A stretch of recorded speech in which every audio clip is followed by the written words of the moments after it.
Okay, given that my first video was such a smash hit, let's try another one. This is the template that I cut out for a couple of the pieces, and as you can see, there's all kind of a lot going on with them, and I'll come back and talk about that here in a moment. But anyway, what I did was I went to an office supply store and I picked up some poster board. And I don't know if you can see it or not, but if you look very, very carefully on this poster board up close, you can see some very, very faint, very, very faint grid lines. And those grid lines came in very handy when I'm doing this, because all I had to do was take measurements, transfer those measurements to this thing, and then, as you can see, I was able to get very symmetrical patterns.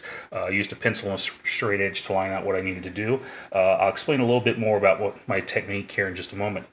Like I said, office supply store for this stuff came in very, very handy. Now the nice thing was when I laid this on top of the foam, started cutting it with cutting the foam with just a plain X-Acto knife.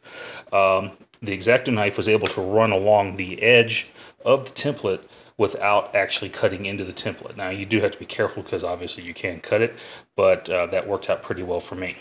Now, the holes that you see in these templates where the lines change directions are Dremel tool holes. And I'll come back and talk about my Dremel technique later on, but so far that's what I've got. So anyway, these are the front pieces, and as you can see, I've already done some work on cutting out those lines.